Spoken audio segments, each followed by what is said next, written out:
안녕하세요. 중급과정 흐름편의 네 번째 시간입니다. 지난 3시간 동안 우리는 거시투자의 큰 그림과 금리, 그리고 환율이라는 나침반을 익혔어요. 오늘은 시장을 움직이는 가장 거대하고 그러면서도 가장 눈에 잘 안 보이는 힘을 다룹니다. 바로 유동성이에요. 유동성은 쉽게 말해 시장에 흘러다니는 돈의 양입니다. 그리고 그 수도꼭지를 쥐고 있는 곳이 중앙은행이죠. 미국의 연방준비제도, 줄여서 연준, 그리고 우리 한국은행이 돈을 풀면 자산 가격이 밀물처럼 오르고 걷어들이면 썰물처럼 빠집니다. 오늘은 그 밀물과 썰물의 원리, 그러니까 QE와 QT, 그리고 연준의 대차대조표를 읽는 법을 차근차근 배워보겠습니다. 한 단계 깊게 들어가지만 어려운 말은 하나하나 풀어드릴 테니 편하게 따라오세요. 먼저 유동성이라는 말부터 정리할게요. 유동성은 한자로 흐를 유, 움직일 동, 흐르고 움직이는 성질이라는 뜻이에요. 시장에서는 두 가지 의미로 쓰입니다. 하나는 사고 팔기가 얼마나 쉬운가, 다른 하나는 시장 전체에 돈이 얼마나 풍부하게 도는가예요. 오늘 우리가 집중할 건 두 번째, 시장 전체의 돈의 양입니다. 돈이 많이 풀려 있으면 사람들은 예금에만 두기 아까워서 주식이나 부동산 같은 위험 자산으로 눈을 돌립니다. 반대로 돈이 마르면 안전한 현금을 움켜쥐죠. 그래서 똑같은 기업, 똑같은 실적이라도 시중에 돈이 넘칠 때와 마를 때의 주가는 전혀 다릅니다. 거시 투자자들이 기업 실적만큼이나 어쩌면 그보다 더 유동성을 중요하게 보는 이유가 바로 여기 있어요. 실적이 배의 무게라면 유동성은 그 배를 띄우는 바닷물의 높이거든요. 그럼 이 돈의 양은 누가 조절할까요? 바로 중앙은행입니다. 미국에는 연준, 유럽에는 유럽중앙은행, 일본에는 일본은행, 그리고 우리나라에는 한국은행이 있죠. 중앙은행은 한 나라의 돈을 책임지는 은행들의 은행이에요. 물가가 너무 오르면 돈을 걷어들여 시장을 시키고 경기가 너무 가라앉으면 돈을 풀어듭니다. 마치 거대한 욕조에 수도꼭지와 배수구를 동시에 쥐고 있는 셈이죠. 물을 더 틀지, 마개를 뽑아 뺄지를 결정하는 손이 바로 중앙은행입니다. 그래서 거시 투자자에게 가장 중요한 관찰 대상이 바로 이 손의 움직임이에요. 중앙은행이 어느 방향으로 움직이는지를 읽으면은 앞으로 시장에 돈이 늘어날지 줄어들지를 미리 가늠할 수 있습니다. 개별 기업을 분석하기 전에 먼저 이 큰 손이 어디로 가는지를 봐야 하는 거예요. 중앙은행이 돈을 조절하는 방법은 크게 두 가지예요. 첫째는 금리, 즉 돈의 가격을 바꾸는 겁니다. 우리가 지난 시간에 배운 기준금리가 바로 이거죠. 금리를 올리면은 돈 빌리는 값이 비싸져서 돈이 덜 돌고 내리면 싸져서 더 돕니다. 둘째는 오늘의 주제인 양, 즉 돈의 총량을 직접 늘리거나 줄이는 겁니다. 이게 바로 QE와 QT예요. 금리가 수도꼭지를 살짝 더 트느냐, 잠그느냐의 미세 조정이라면 양적 조절은 욕조에 직접 물을 들이붓거나 한 바가지씩 퍼내는 더 강력한 방식입니다. 보통 금리만으로 부족할 때, 그러니까 금리를 0% 가까이 내렸는데도 경기가 안 살아날 때 중앙은행은 이 두 번째 레버, 양적 완화라는 비상카드를 꺼내듭니다. 두 레버가 같은 방향으로 움직이는지 엇갈리는지를 보는 것도 중요한 관찰 포인트예요. 그 첫 번째 카드, QE부터 보겠습니다. QE는 영어 약자로 양적 완화라는 뜻이에요. 말은 거창하지만 핵심은 단순합니다. 중앙은행이 시장에서 국채나 채권을 대량으로 사들이는 거예요. 중앙은행이 채권을 사면 그 대금이 시중은행과 시장으로 흘러 들어갑니다. 없던 돈이 새로 생겨서 시장에 풀리는 거죠. 비유하자면 중앙은행이 세물을 욕조에 콸콸 들이붓는 장면입니다. 이렇게 풀린 돈은 갈 곳을 찾아 헤매다가 주식, 부동산, 회사채 같은 자산으로 흘러 들어가요. 그래서 QE가 시작되면은 경기가 아직 안 좋아도 자산 가격이 먼저 오르는 일이 자주 벌어집니다. 가장 대표적인 사례가 2020년 코로나 위기 직후였어요. 다음 장면에서 그때 무슨 일이 있었는지 같이 보면은 유동성의 힘이 얼마나 강력한지 한눈에 이해되실 겁니다. 2020년 코로나로 세계 경제가 멈춰 섰을 때를 떠올려 볼까요? 공장은 문을 닫고 사람들은 집에 갇혔습니다. 상식적으로는 주가가 폭락하고 올해 바닥을 길 것 같았죠. 실제로 처음엔 폭락했어요. 그런데 미국 연준이 사실상 무제한으로 돈을 푸는 QE를 단행하자 시장은 불과 몇 달 만에 반등을 넘어 사상 최고치까지 치솟았습니다. 경제는 여전히 아픈데 주식만 날아간 거예요. 이게 바로 유동성의 힘입니다. 풀린 돈이 갈 곳을 찾아 자산으로 몰려든 거죠. 이 시기에 연준의 곳간, 그러니까 대차대조표는 4조 달러대에서 거의 9조 달러 가까이로 2배 넘게 불어났습니다. 여기서 우리가 얻을 교훈은 분명해요. 경기가 나빠도 중앙은행이 돈을 강하게 풀면은 주가는 오를 수 있다. 거시 투자자는 바로 이 신호를 절대 놓치지 않습니다. 그런데 풀린 물은 언젠가 빼야 합니다. 욕조에 물을 계속 부으면 결국 넘치죠. 시장에서 넘친다는 건 바로 물가, 인플레이션이 치솟는다는 뜻이에요. 실제로 코로나 이후 돈을 너무 많이 풀자 전 세계 물가가 폭등했습니다.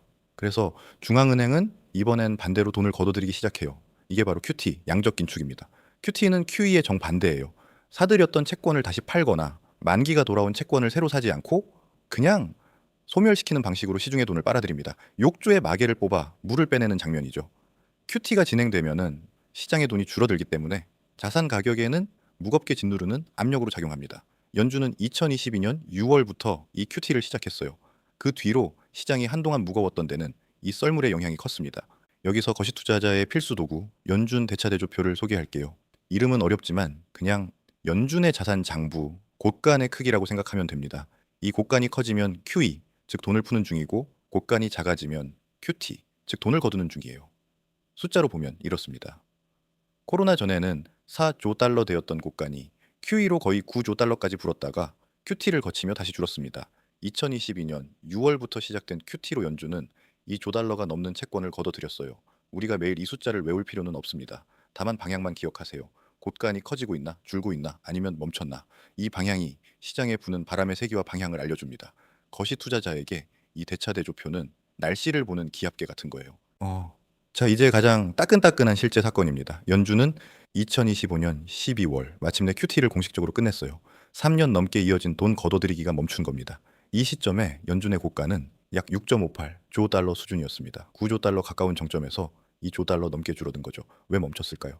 물을 너무 많이 빼면 욕조 바닥이 드러나 시장에 자금 경색이 올 수 있기 때문이에요. 연준은 이제 시중의 돈이 너무 마르지도 넘치지도 않는 적정한 수준에 도달했다고 판단한 겁니다. 거시 투자자에게 이 QT 종료는 아주 중요한 분기점이에요. 시장을 짓누르던 썰물의 압력이 일단 멈췄다는 뜻이니까요. 돈을 거두던 손이 멈춘 것, 그 자체가 시장에는 한숨 돌릴 신호가 됩니다. 다만 멈춤이 곧바로 새로운 밀물을 뜻하는 건 아니라는 점도 기억해 두세요. 방금 나온 적정한 수준이라는 말, 조금 전문적으로는 적정 지준, 그러니까 충분히 풍부한 은행 준비금이라고 부릅니다. 풀어서 설명할게요. 은행들은 중앙은행에 일정한 돈을 예치해 두는데 이걸 준비금이라고 해요. 이 준비금이 너무 적으면은 은행끼리 돈을 빌려주기를 꺼려서 단기 자금 시장이 삐걱거립니다. 반대로 너무 많으면 돈이 흥청망청 풀려 물가를 자극하죠. 그래서 중앙은행은 너무 마르지도 너무 넘치지도 않는 적정선을 늘 겨냥합니다. 연준이 QT를 멈춘 것도 바로 이 적정선에 가까워졌다고 봤기 때문이에요. 거시 투자자는 이 준비금 수준을 시장의 수익에처럼 봅니다. 수위가 적정선 아래로 위험하게 내려가면은 중앙은행이 다시 물을 보충할 수밖에 없거든요. 그래서 준비금이 줄어드는 속도는 다음 정책 변화를 미리 알려주는 단서가 됩니다. 그렇다면은 QT를 멈춘 다음 연준은 무엇을 할까요? 흥미롭게도 이제는 준비금 관리 매입이라는 걸 시작합니다. 영어 약자로는 RMP라고 해요. 연준이 다시 채권을 조금씩 사들이기 시작하는 건데 여기서 아주 중요한 구분이 필요합니다. 이건 QE, 즉 경기를 부양하려고 돈을 콸콸 푸는 게 아니에요. 시중의 준비금이 자연스럽게 줄어드는 걸 메워서 수위를 적정선에 유지하려는 기술적인 조절일 뿐입니다. 비유하자면 욕조에서 물이 조금씩 증발해 줄어드니까 적정 수위를 맞추려고 가끔 물을 살짝 보충하는 거예요. 초보 투자자는 연준이 채권을 산다는 헤드라인만 보고 QE가 부활했다고 착각하기 쉽습니다. 하지만 부양을 위한 QE와 수위 유지를 위한 RMP는 의미가 전혀 달라요. 이 둘을 구분할 줄 아는 것, 그게 바로 중급 투자자의 안목입니다. 이제 유동성과 시장의 관계를 한 장면으로 묶어볼게요. 핵심 비유는 밀물과 썰물입니다. QE로 돈이 풀리면 밀물이 들어와 모든 배가 떠오르듯 자산 가격이 전반적으로 오릅니다. 좋은 기업도 그저 그런 기업도 같이 떠오르죠. 반대로 QT로 돈이 빠지면 썰물이 빠지면서 수위가 낮아집니다. 이때 워런 버핏의 유명한 말이 떠올라요. 썰물이 빠지고 나서야 누가 발가벗고 헤엄쳤는지 알게 된다. 돈이 넘칠 땐 부실한 기업도 같이 떠오르지만 돈이 마르면은 진짜 실력 없는 기업부터 가라앉는다는 뜻입니다. 그래서 유동성이 풍부할 때와 마를 때는 투자 전략 자체가 달라져야 해요. 밀물 땐 흐름에 올라타고 썰물 땐 옥석을 가린다. 이게 거시 투자자의 기본 자세입니다. 지금 시장이 밀물인지 썰물인지부터 묻는 습관을 들이세요. 유동성이 마르는 위기는 보통 한 곳에서 먼저 신호를 보냅니다. 바로 단기 자금 시장, 그 중에서도 레포 시장이에요. 레포는 채권을 담보로 하루 이틀 짧게 돈을 빌리는 시장입니다. 은행과 금융기관들이 매일매일 돈을 돌려막는 곳이죠. 평소엔 조용하지만 시중에 돈이 갑자기 마르면 이 레포 금리가 급등합니다. 돈 구하기가 어려워졌다는 비명이에요. 실제로 2019년 가을 미국 레포 시장에서 금리가 갑자기 폭등하자 연준이 황급히 돈을 푼 적이 있습니다. QT로 물을 너무 많이 뺐다가 욕조 바닥이 드러난 사건이었죠. 그래서 거시 투자자는 이 단기 자금 시장의 잡음을 조기 경보로 활용합니다. 주가가 멀쩡해 보여도 자금 시장이 삐걱대기 시작하면 유동성에 빨간불이 켜졌다는 신호일 수 있어요. 큰 위기는 늘 이런 보이지 않는 배관에서 먼저 새어나옵니다. 한 가지 더 유동성에는 국경이 없다는 점을 기억해야 합니다. 특히 미국 달러는 세계의 기축 통화, 그러니까 글로벌 유동성의 가장 큰 수도꼭지예요. 연준이 돈을 풀면은 그 돈은 미국에만 머물지 않고 신흥국 주식과 채권으로도 흘러 들어갑니다. 한국 같은 시장에 외국인 자금이 밀려드는 거죠. 반대로 연준이 QT로 돈을 거두면 전 세계에 퍼져 있던 달러가 안전한 본국으로 회수되면서 신흥국에서 돈이 썰물처럼 빠져나갑니다.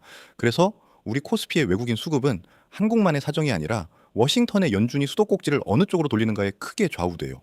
거시 투자자가 한국 시장을 보면서도 늘 연준을 함께 보는 이유가 여기 있습니다.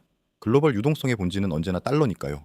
한국 증시의 날씨를 알고 싶으면은 먼저 워싱턴의 하늘을 봐야 합니다. 그럼 우리 한국은행은 지금 어떤 상황일까요? 한국은행 기준금리는 현재 2.50% 수준에서 동결돼 있습니다. 다음 금리 결정 회의는 7월 16일로 예정돼 있어요. 시장에서는 한국은행이 하반기에 금리를 조금 더 올릴 수 있다는 전망도 나옵니다.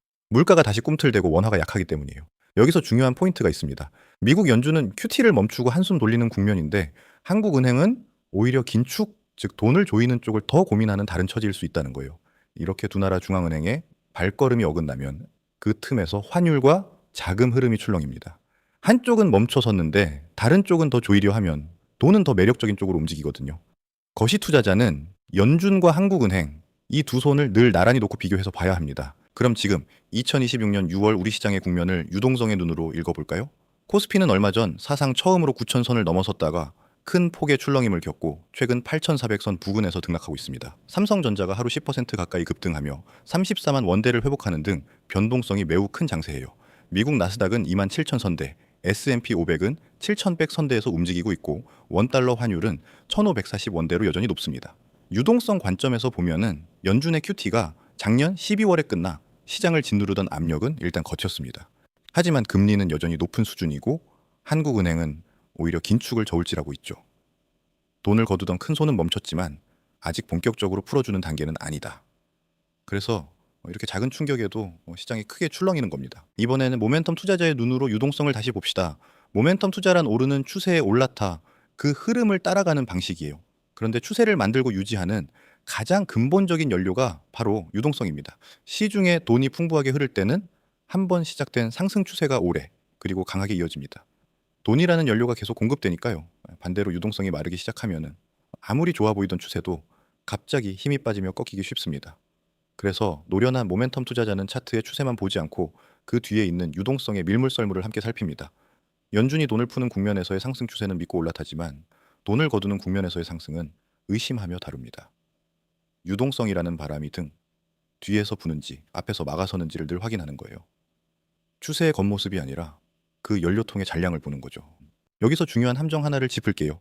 어젠 돈을 많이 풀었다고 해서 그 돈이 항상 시장으로 흘러드는 건 아니라는 점입니다. 이걸 유동성 함정이라고 불러요. 중앙은행이 아무리 물을 부어도 사람들이 불안해서 돈을 쓰지 않고 꼭 움켜쥐고만 있으면은 돈이 돌지 않습니다. 욕조에 물은 가득한데 정작 화채는 물이 안 가는 상황이죠. 또 하나의 착시는 이제 연준이 채권을 산다는 뉴스만 보고 무조건 호재라고 단정하는 거예요. 앞서 배웠듯 부양을 위한 QE인지 단순히 수위를 맞추는 준비금 관리, 매입인지를 구분해야 합니다. 유동성은 양만큼이나 그 돈이 실제로 도느냐, 그리고 어떤 의도로 움직이느냐가 중요해요.